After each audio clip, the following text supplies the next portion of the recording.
Bien, hermanos, buenos días otra vez para todos. Le damos las gracias al Señor por este tiempo especial que nos concede. Vamos a abrir nuestras Biblias en Primera a los Corintios, capítulo 1, del versículo 1 al versículo 3. Y mientras ustedes lo buscan, deseo recordarles, hermanos, que nosotros hemos de creer que la mejor manera de enseñar las Escrituras de manera pública es la predicación expositiva.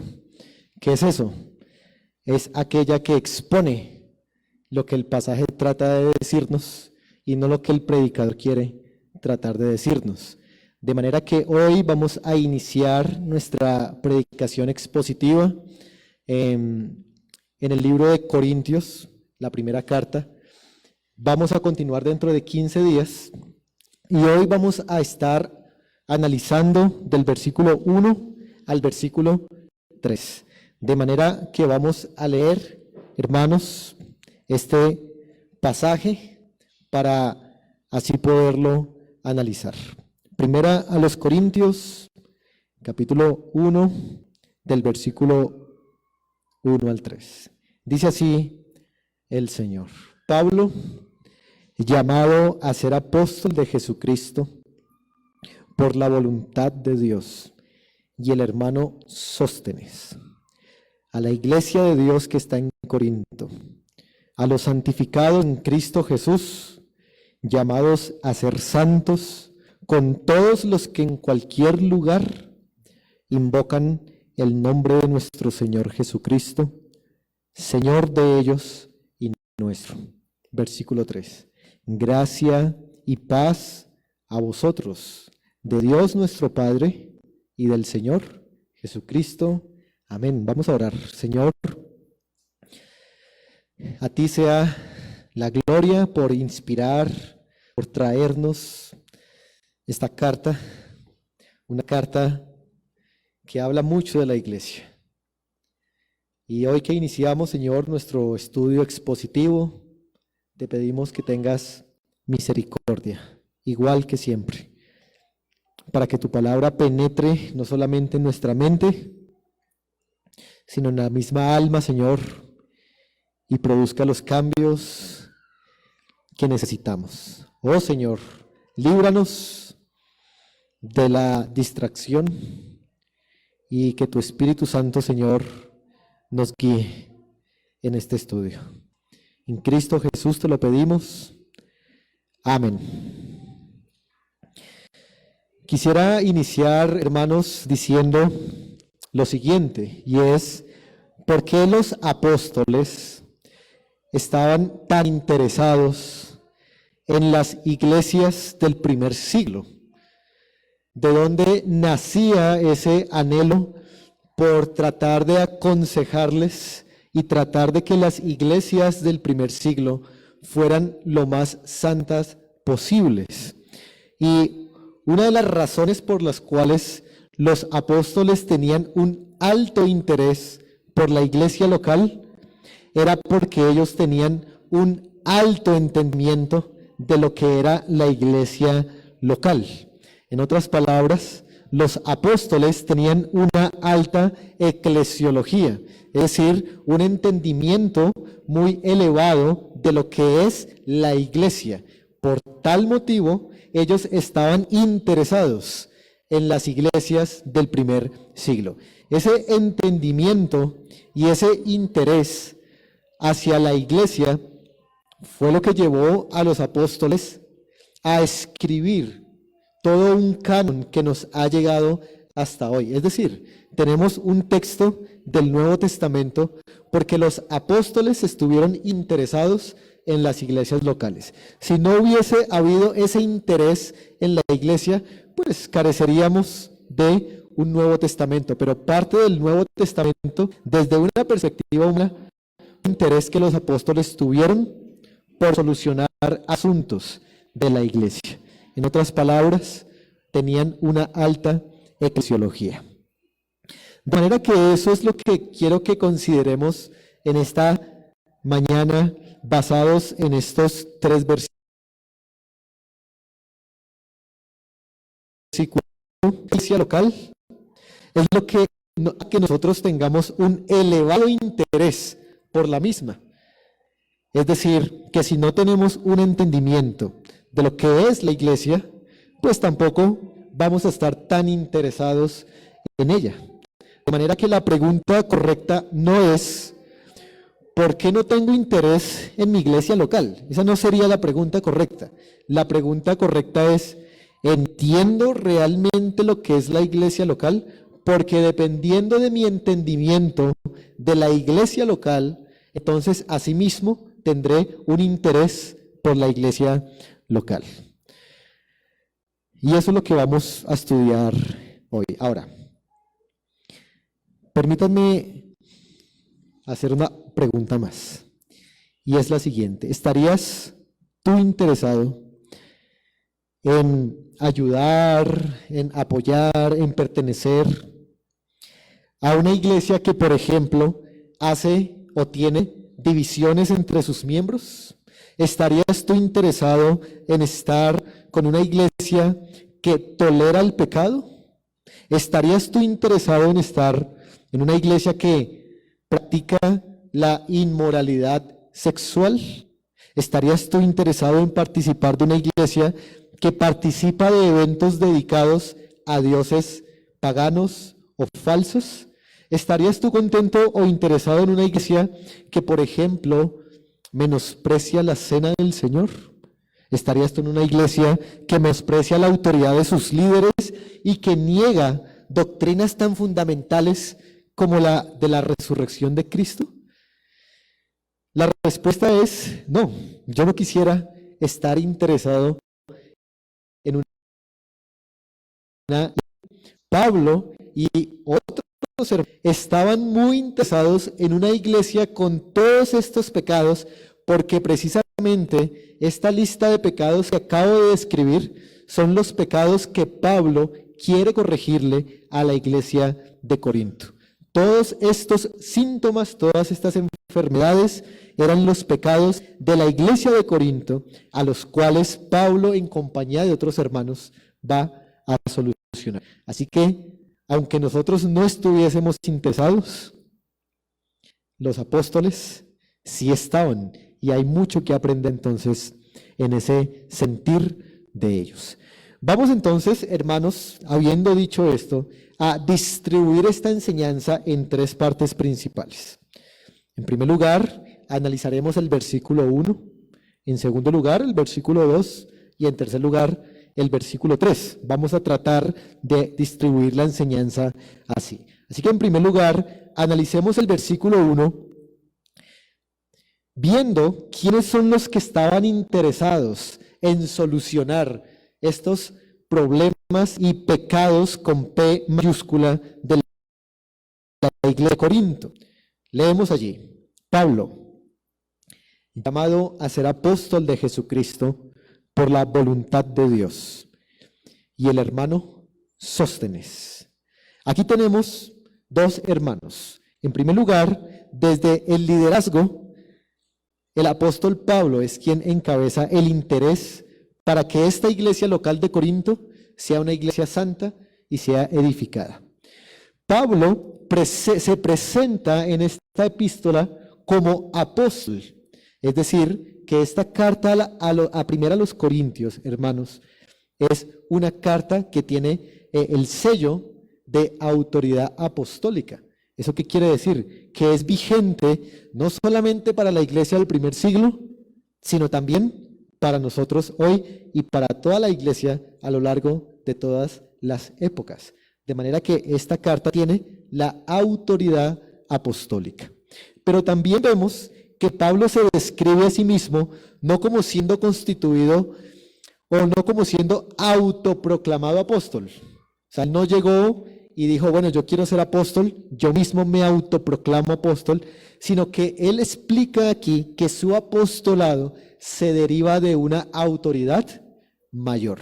Y eso es lo que hace que un apóstol o incluso un pastor pueda ser líder en una iglesia.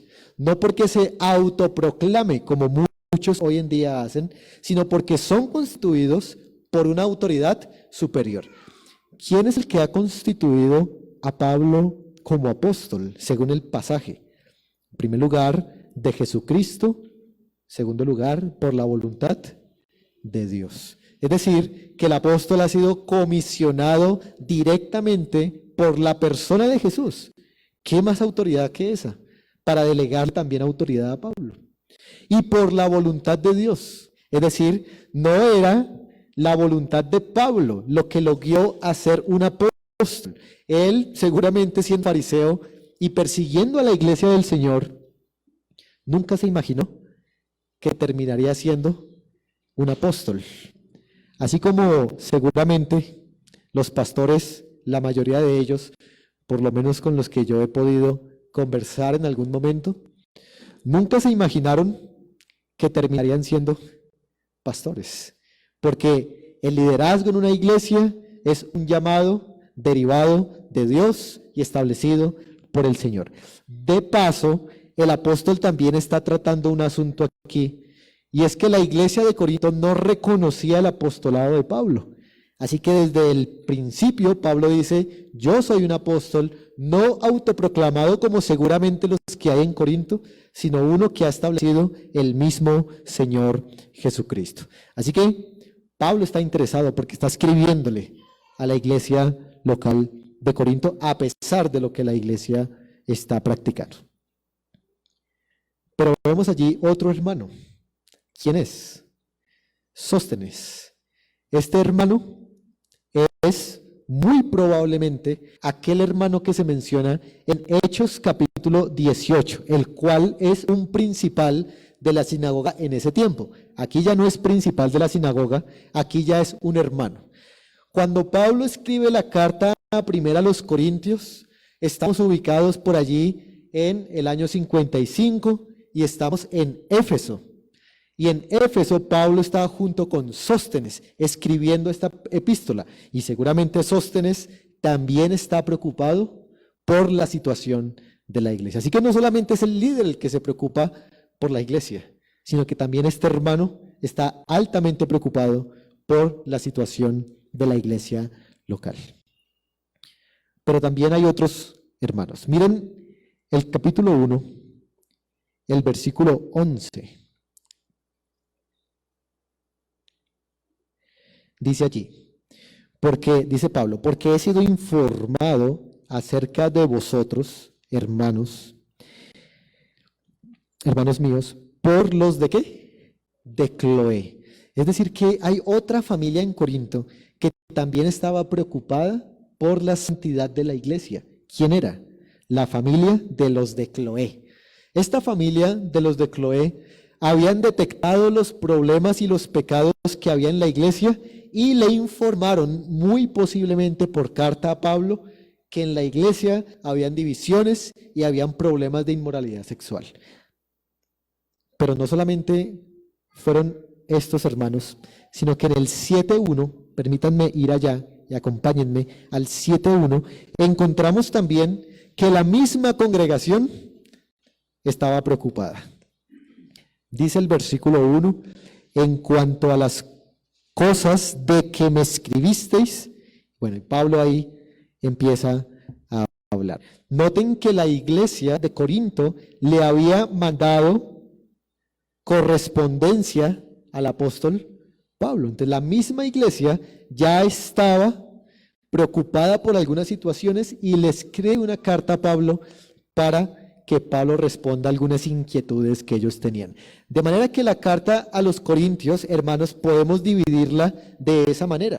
Del capítulo 1 al capítulo 6, Pablo se va a ocupar en solucionar los problemas que los del Cloé le habían informado. Así que del 1 al 6 podríamos titular esa sección como corrección. Y del 7, aquí donde estamos, hasta el capítulo 16, que es el final, Pablo se ocupará en esta carta de responder a los asuntos que la iglesia le había preguntado. Esas son las dos divisiones naturales de esa carta. En primer lugar, del 1 al 6, corrección. Y en segundo lugar, del 7 al 16, respuesta. Así que cuando usted se acerque a estudiar primero a los Corintios, ya sabe que del 1 al 6, Pablo está corrigiendo pecados de la iglesia. Y del 7 al 16, Pablo está respondiendo a las preguntas que la iglesia le había hecho.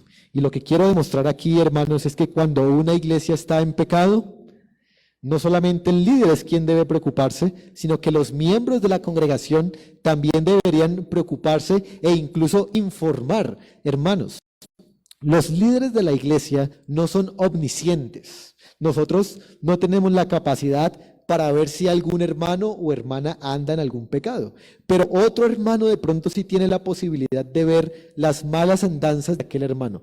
Así que es responsabilidad de ustedes y yo como miembros informar de que tal o cual hermano anda en cierta situación. Pero no como un chisme, porque así es como se toma, sino más bien con el propósito de que a ese hermano se le pueda acompañar y restaurar para que deje su caminar pecaminoso. Ahora, volvamos al versículo 1.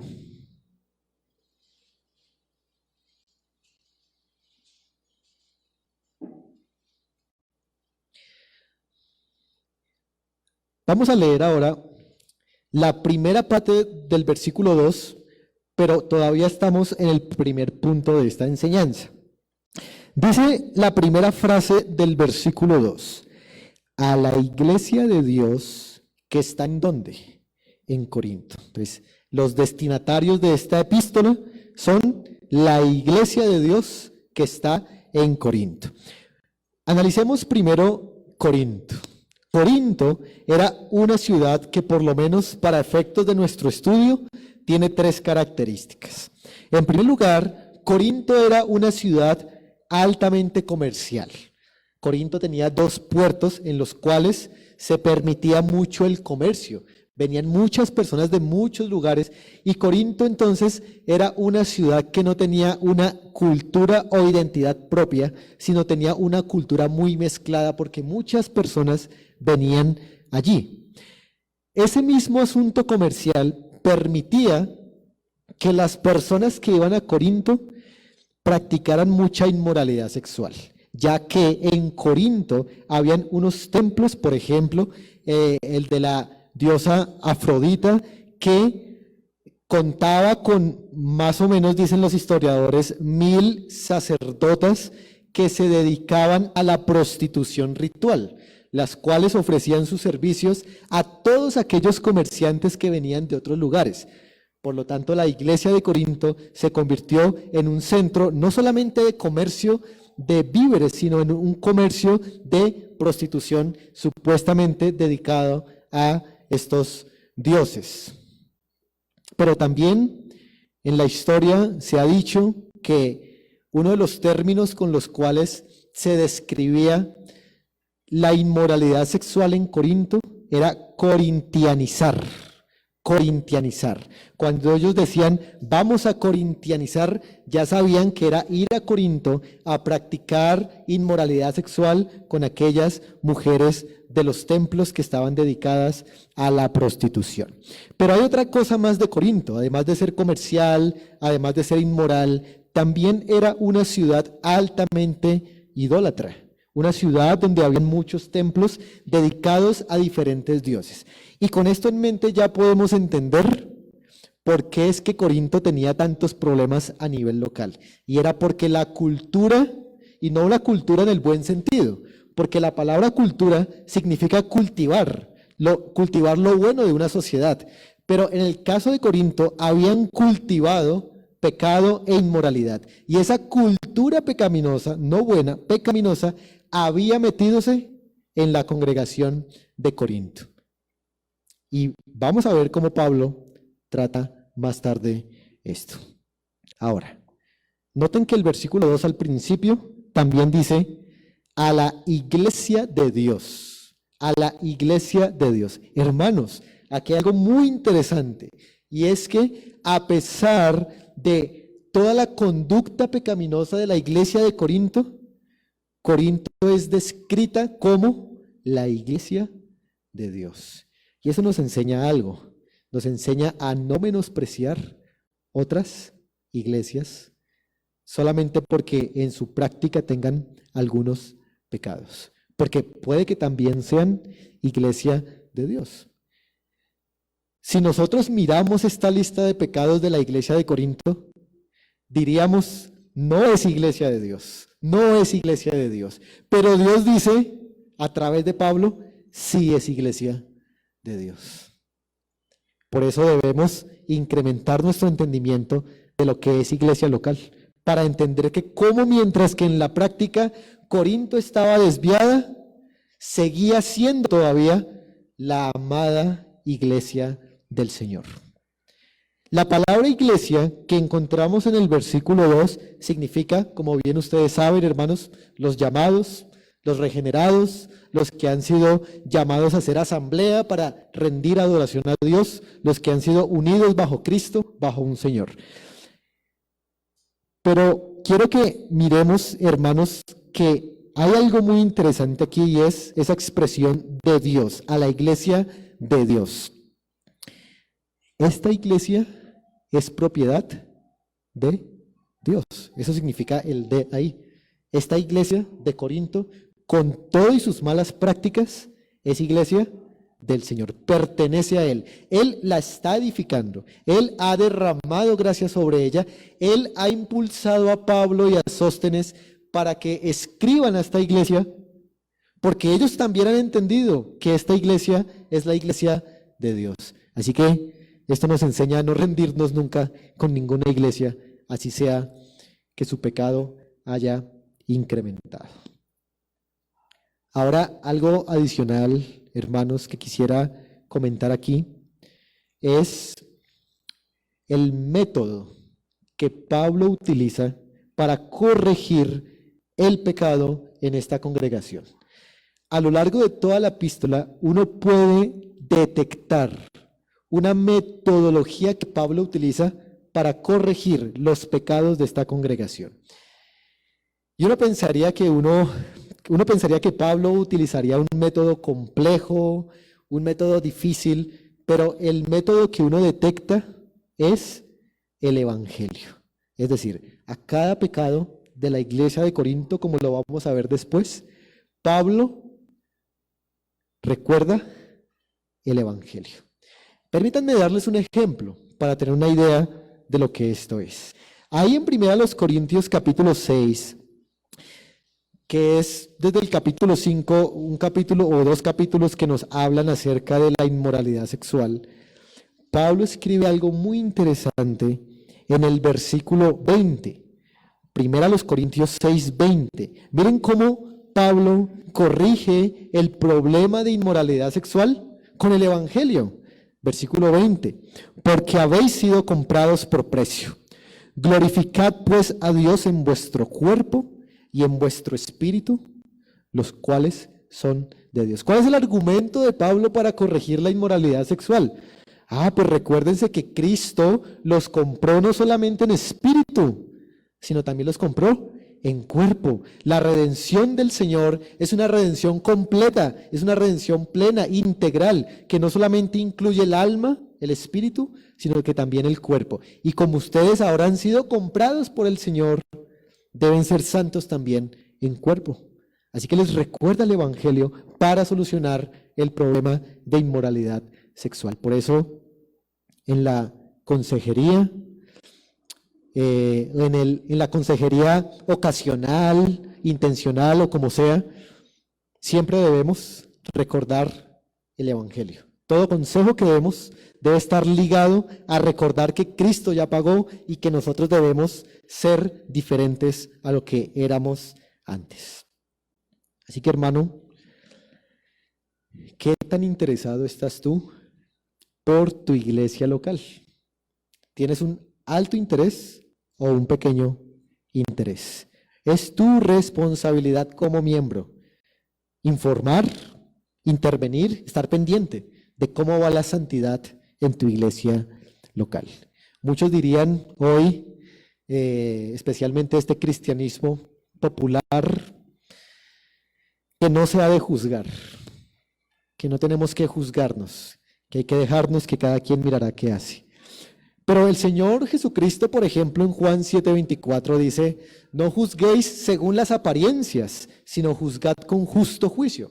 Lo que se condena en el juzgar es juzgar sin juicio a priori, pero juzgar adecuadamente con el propósito de restaurar bíblicamente si es permitido. Así que, hermanos, es bueno que estemos pendientes de la santidad de nuestra iglesia local, así como Pablo y Sóstenes y los de Cloé lo estuvieron. Ahora vamos al versículo 2 y veamos nuestro segundo punto.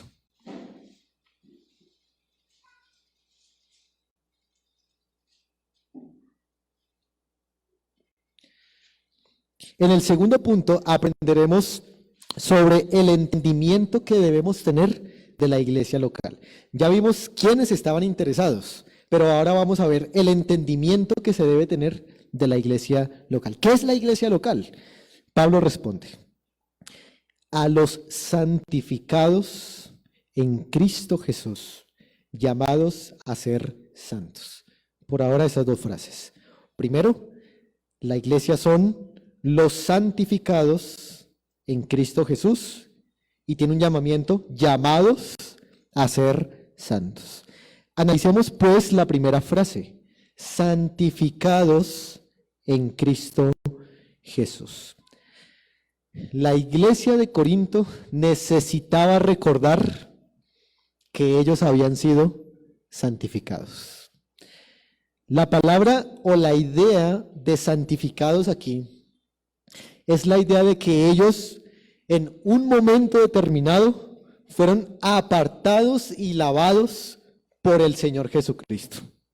Santificados aquí hace alusión a aquel momento puntual en el tiempo cuando Cristo los limpió a través de su sacrificio y los apartó para sí mismo.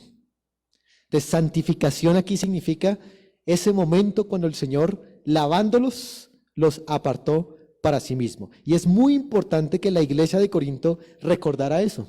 Lo habían olvidado.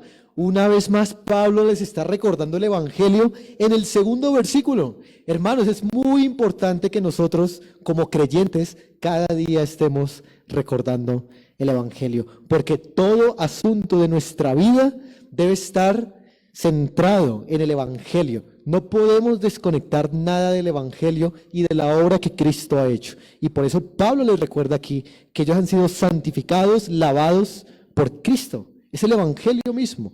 Recordemos lo que dice así Hebreos capítulo 13. Acompáñenme allí y leamos Hebreos capítulo 13, versículo 12. Y aquí se utiliza la misma palabra santificar que aparece allá en Corintios, de manera que se habla de esa obra de santificación. Dice así, Hebreos 13, 12. Por lo cual también Jesús, para santificar al pueblo, mediante su propia sangre, padeció fuera de la puerta. Para santificar al pueblo, mediante su propia sangre, en otras palabras, a través de su sacrificio. Y eso nos hace pensar en aquella limpieza que otorgaba, ceremonialmente hablando, el sacrificio de los corderos en el Antiguo Testamento. Pero aquí la idea es que el pueblo, y noten que aquí se deja ver la expiación particular del Señor, de cómo Él ha derramado su sangre por un pueblo en particular, para santificar a ese pueblo y no a nadie más. Así que el Señor, a través de su sacrificio particular, ha santificado a personas en particular, como claramente se expresa aquí. Incluso, hermanos, quisiera decir algo más del versículo 2 de Corintios. Y es que el verbo santificados que usted encuentra allí en el idioma griego, en el tiempo griego, aparece en tiempo perfecto. Ahora, ¿qué significa eso de que aparece en tiempo perfecto? Significa que hay un resultado presente de una acción pasada. Es decir, que una acción pasada produjo lo que ahora ellos son.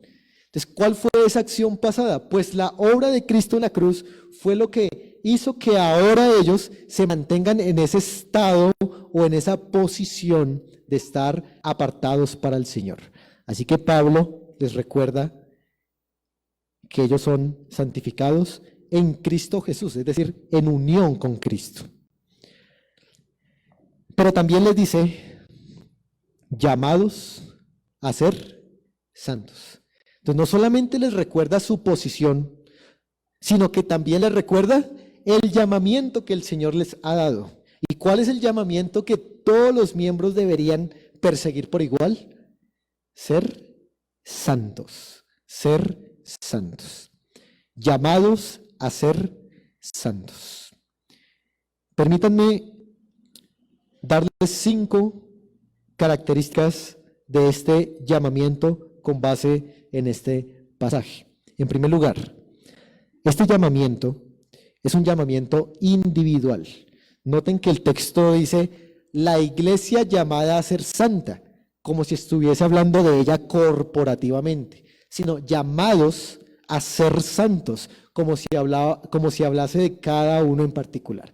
Entonces, cada miembro en particular, y no solamente congregacionalmente, está llamado a ser santo. El llamamiento a santidad no es un llamamiento a familias enteras, no es un llamamiento a una sociedad entera.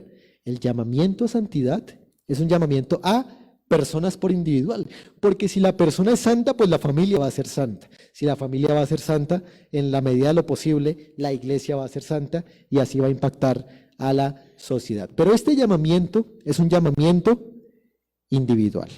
¿Y qué significa ser santos? Ser santos significa luchar para vencer al pecado que todavía mora en mí. Ir venciendo cada vez más y más al pecado que todavía mora en mí. Ser libres del poder del pecado. Eso es ser santos. Ser santos es estar siendo salvos. Esa es la idea de esa expresión. Segunda característica, este llamamiento es eclesial. ¿En qué sentido es eclesial? Miren lo que el texto dice. Llamados a ser santos con todos. Con, esa preposición con es una preposición de compañía. Es decir, que la santidad de un miembro no se puede dar aparte de la iglesia local. Si un miembro, si un creyente piensa que puede perseguir la santidad, que puede crecer en santidad aparte de una iglesia local bíblicamente establecida, está equivocado, porque aquí claramente se dice que la santidad es un llamado con todos, es decir, con la iglesia. Tú no puedes ser santo aparte de tu iglesia local. Y déjame ponerte un ejemplo, hablando del cuerpo. Cuando nosotros nos bañamos, intentamos de que todo nuestro cuerpo se bañe, incluso la espalda. La espalda es un miembro que no puede bañarse por sí misma.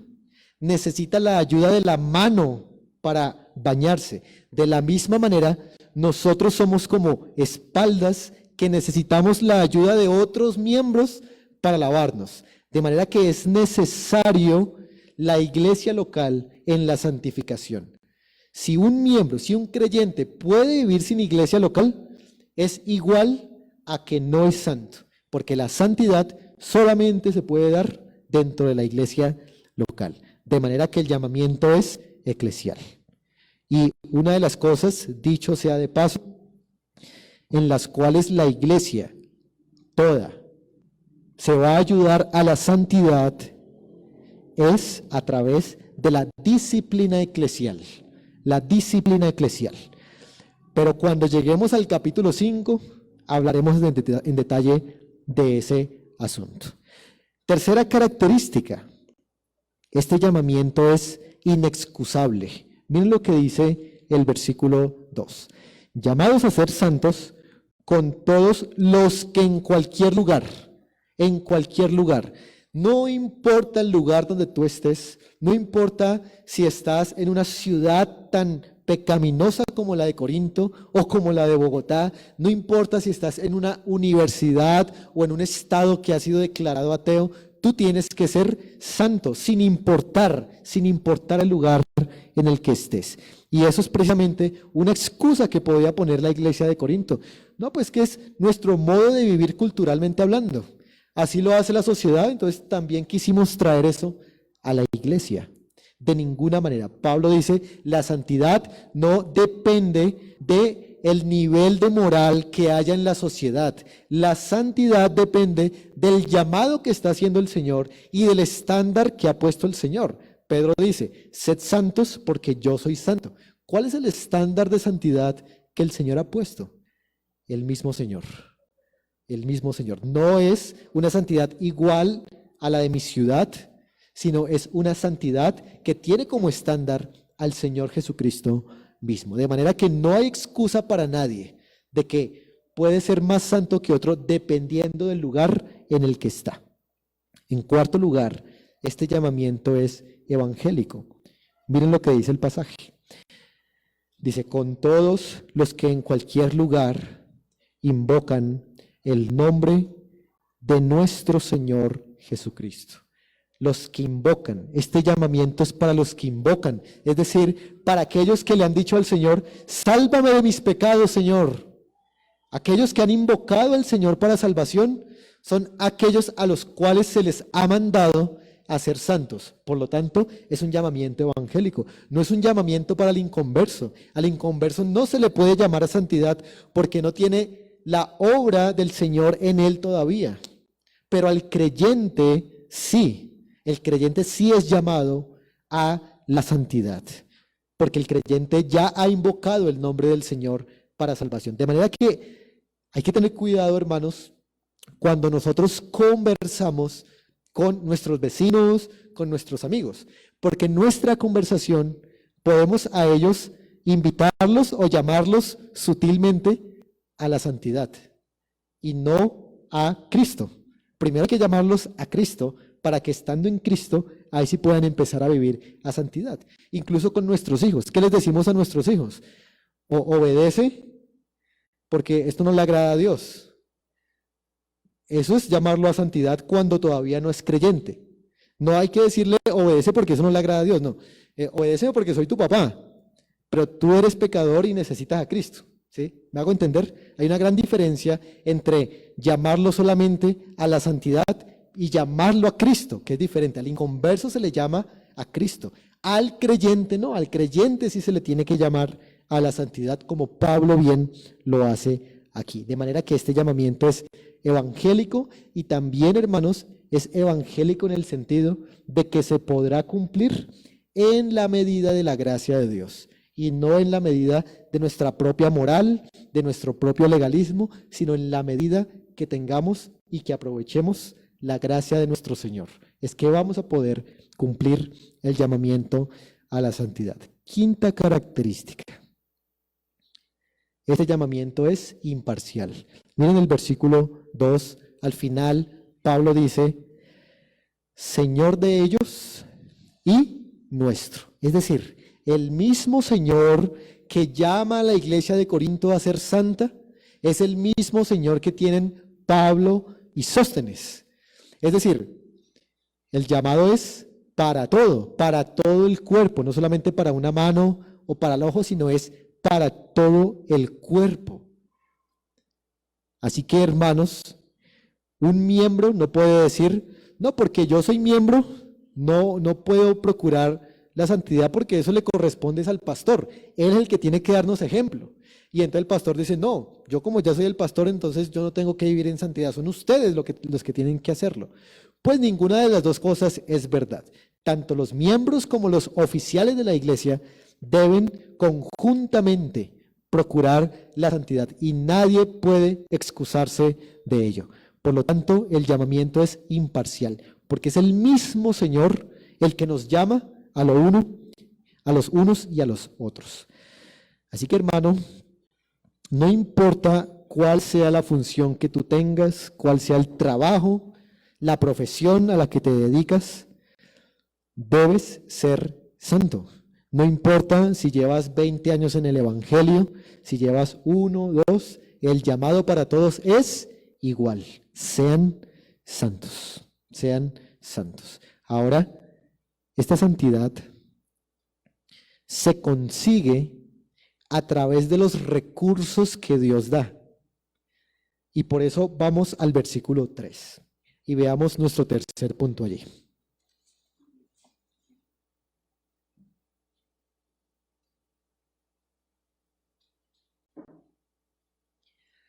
Dice, gracia y paz a vosotros, de Dios nuestro Padre y del Señor Jesucristo. Este es el anhelo de Pablo para la iglesia de Corinto. Un anhelo muy interesante. Y aunque es una salutación muy acostumbrada, tiene una particularidad.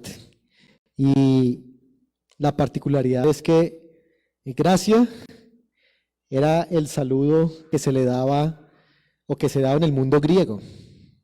Gracia era un saludo que se daba en el mundo griego, desear gracia. Y paz es el saludo que se deseaban los judíos, shalom, ¿no? Los judíos. Pablo aquí lo combina, ¿no? Combina los dos mundos. Los griegos, los judíos, todos necesitan gracia y paz. Los miembros de la iglesia de Corinto necesitan gracia y paz. Los dos mundos unidos en uno solo necesitan gracia y paz. El hecho de que Pablo aquí desee gracia para la iglesia de Corinto presupone que la iglesia necesitaba de la gracia. No es esta una gracia para salvación, porque el versículo 2 ya nos dijo que ellos han sido santificados. Ya hay una gracia operando en ellos. De manera que esta gracia que el apóstol Pablo desea aquí es una gracia para fortaleza, es una gracia para capacidad, es una gracia para alcanzar ese mandato que Pablo mismo les está diciendo: sean santos. De manera que Pablo está colocando aquí los medios a través de los cuales la iglesia va a poder ser santa. ¿Y cuáles son esos medios? La gracia y la paz. ¿Y cómo hace una iglesia para aprovecharse de esa gracia que el Señor está dando para que puedan vivir en santidad? A través de lo que nosotros conocemos, hermanos, como los medios de gracia. La iglesia aprovecha de la gracia a través de los medios de gracia. ¿Y cuáles son los medios de gracia? Estudiar la palabra. No solamente leerla, hermano, hay que tener cuidado. No es solamente leer la Biblia. A veces uno piensa que uno lee la Biblia y mágicamente pasa algo en uno. No solamente es leer, también es entenderla, estudiarla, memorizarla, guardarla, atesorarla. Hay mucho que hacer más que solamente leerla. Orar al Señor, reunirse, celebrar la cena, bautizarse, congregarse, entre otras muchas cosas, son los medios por los cuales aprovecharemos de la gracia del Señor que ha dispuesto para que su iglesia pueda vencer al pecado. Pablo le dice a Timoteo: esfuérzate en la gracia, esfuérzate en la gracia. Pero ¿cómo si la gracia ya le ha sido dada? No, pues es que hay una gracia en la cual necesitas todavía aprovechar para que seas fortalecido. ¿Y cómo se aprovecha de esa gracia? Una vez más, a través de los medios de gracia. Pero también Pablo les desea paz, paz. Nosotros sabemos, hermanos, que hay dos direcciones en cuanto a la paz. Dos direcciones.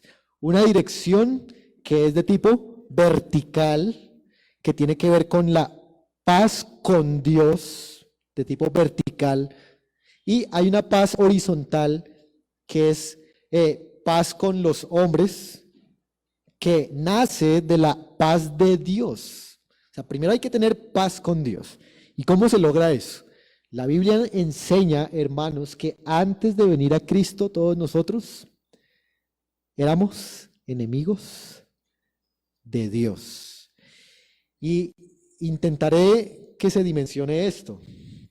Mira, hermano, cuando tú tenías antes, espero que no ahora, un enemigo, un vecino molesto, una persona con la cual tenías conflicto, tú le podías dar la talla, porque es un ser humano. Entonces casi que puedes estar al mismo nivel, en palabras, en fuerza, en lo que sea, un enemigo. Y te consuelas porque puedes hacerle frente.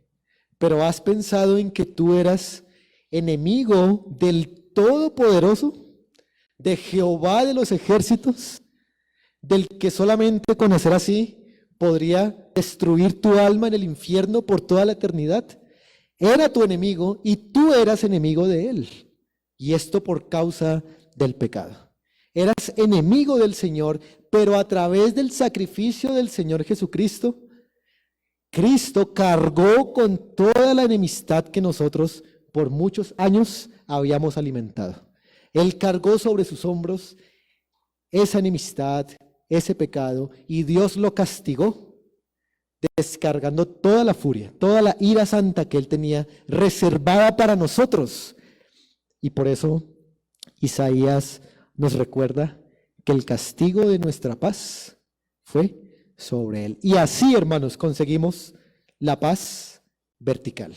No por algo que hubiésemos hecho, sino porque Cristo recibió todo el castigo por nuestros pecados.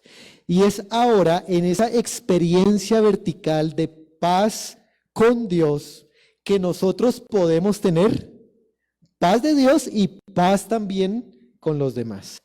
Y eso es lo que Pablo está diciendo aquí. Ojalá ustedes tengan paz horizontal entre ustedes, porque evidentemente la iglesia estaba dividida. Y Pablo les desea eso, que tengan paz horizontal. La Biblia dice en Isaías 57, no hay paz para el impío. Así que en la medida que en una iglesia, sea la de Corinto, sea la nuestra, sea la que sea, haya personas que no sean genuinamente convertidas, no puede haber paz en la iglesia. Y la verdad es que nunca va a haber certeza de que toda la iglesia es genuinamente convertida. Porque pueden haber personas que incluso creyéndolo no lo sean. Y entonces les va a ser más difícil tener esa paz horizontal que Pablo está deseando en este pasaje. Pero hermanos, antes de seguir, permítanme decirlo una vez más, y es que la gracia y la paz fueron traídas por el Señor Jesucristo para solucionar tu problema y mi problema de enemistad. Gracias a Él ya no somos enemigos de Dios, ya no nos va a destruir por la eternidad en el infierno, ya su ira no se va a descargar sobre nosotros, sino que ahora por Cristo, no por nosotros ni por nuestros méritos, iremos a la eternidad con Él. Dale las gracias al Señor Jesucristo que solucionó tu enemistad con Dios. Y el texto dice, de Dios nuestro Padre y del Señor Jesucristo. Es decir, que las cosas que la iglesia necesita para ser santa, para vivir adecuadamente, las pueden proveer Dios el Padre y Dios el Hijo. Es decir, la iglesia necesita a la Santísima Trinidad. Para la Trinidad, para la salvación, la Trinidad es necesaria. Que el Padre escoja, que el Hijo redima, que el Espíritu Santo aplique. Pero para la santificación progresiva, vemos aquí que es necesaria también la misma obra del Padre, la misma obra del Hijo y la misma obra del Espíritu Santo. Por eso negar en este punto la Trinidad socava, debilita la santidad de una iglesia local. Ahora, hermanos, para terminar, permítanme decirles algunas cosas en las que podemos pensar al analizar estos versículos.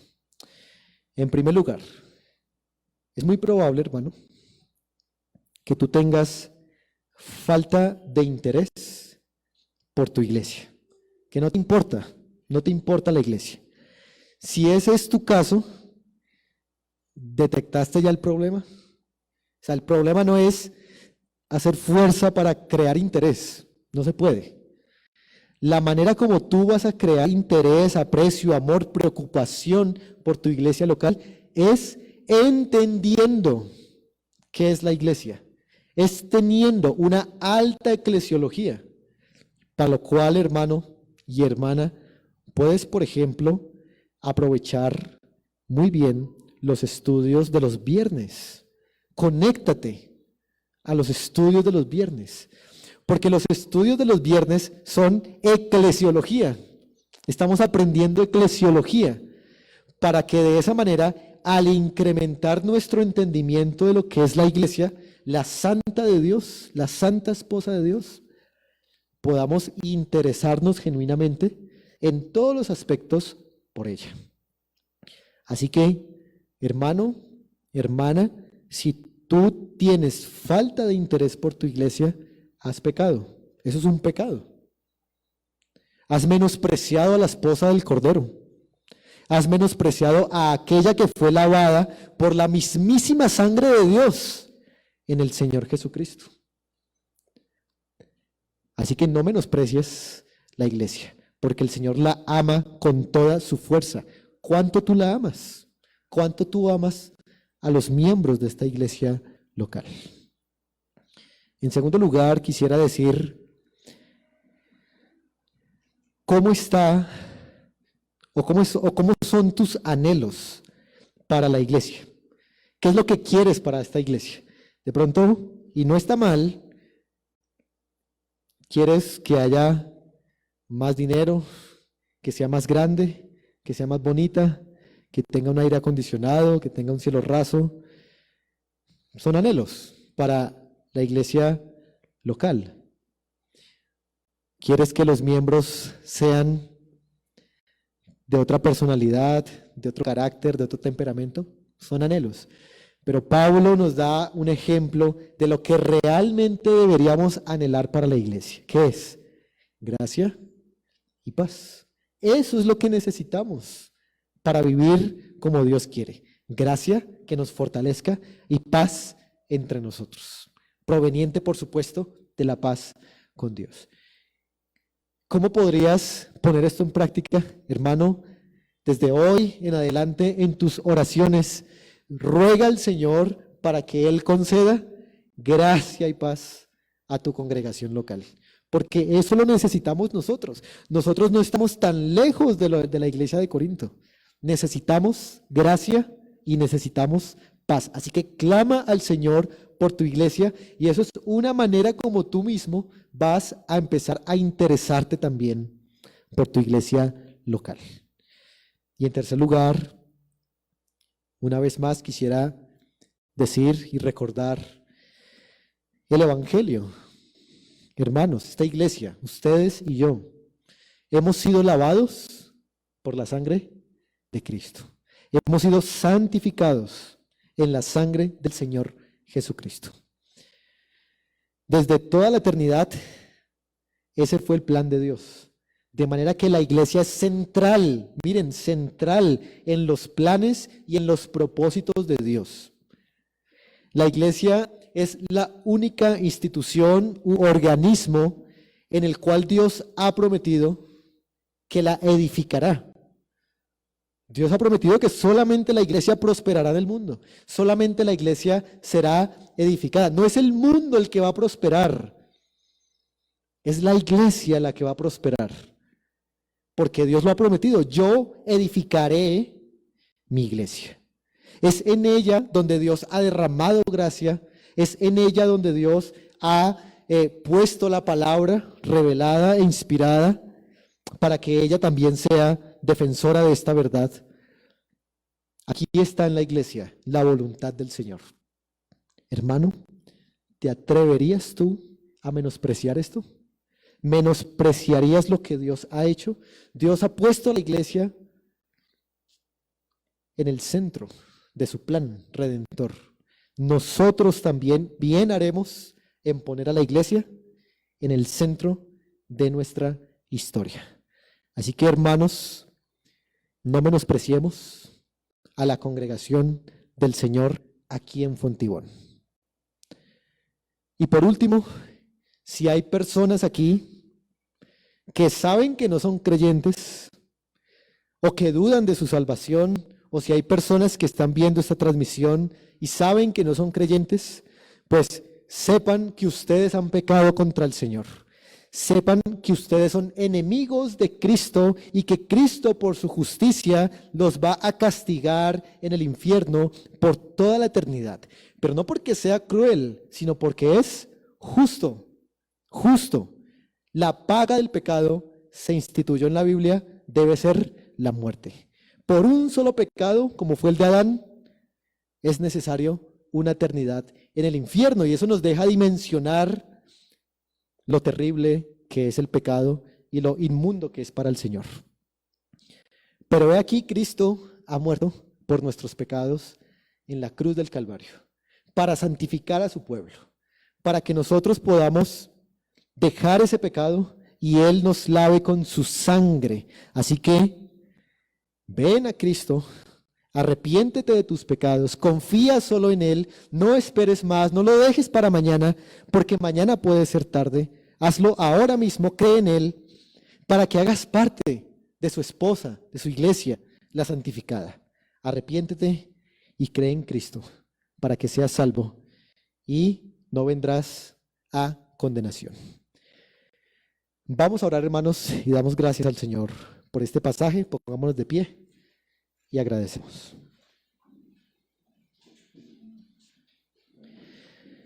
Amado Señor, tú eres el dueño de este mundo, pero especialmente de esta iglesia.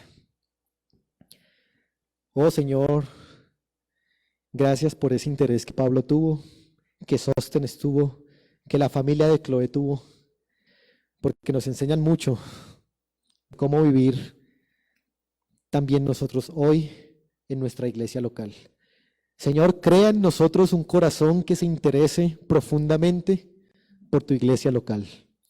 Crea, oh Señor, en nosotros un entendimiento profundo de lo que es la iglesia, de lo que es la membresía, de lo que es la disciplina eclesial, de lo que son las ordenanzas, de lo que es nuestra responsabilidad como miembros y también nuestros privilegios. Oh Señor, perdónanos porque cuántas veces hemos menospreciado a tu iglesia. Y ayúdanos a poco, según tu gracia, ir cambiando e ir amando más a tu esposa, a la iglesia. Pero también, Señor, oramos para que cada vez Cristo nos sea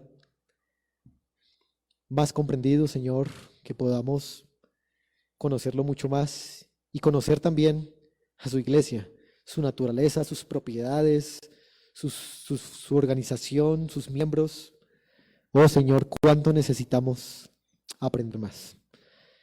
Y también, Señor, pedimos que nos concedas de esta gracia fortalecedora que hay disponible en Cristo. Y también, Señor, de esta paz para que podamos vivir en unidad en esta congregación también. Bendito seas tú, Señor, y pedimos por aquellos que nos escuchan, que saben que no son creyentes, Señor, que saben que están en enemistad contra ti, para que, oh Señor, con tu amor, con tu benignidad los atraigas al arrepentimiento, no solamente por miedo a un castigo eterno, sino también, Señor, al considerar la ternura del amor y los látigos que se descargaron y la cruz en la que mataron a nuestro Señor Jesucristo. Gracias te damos, Señor, y te adoramos y te damos la gloria. En Jesucristo oramos. Amén. Gracias.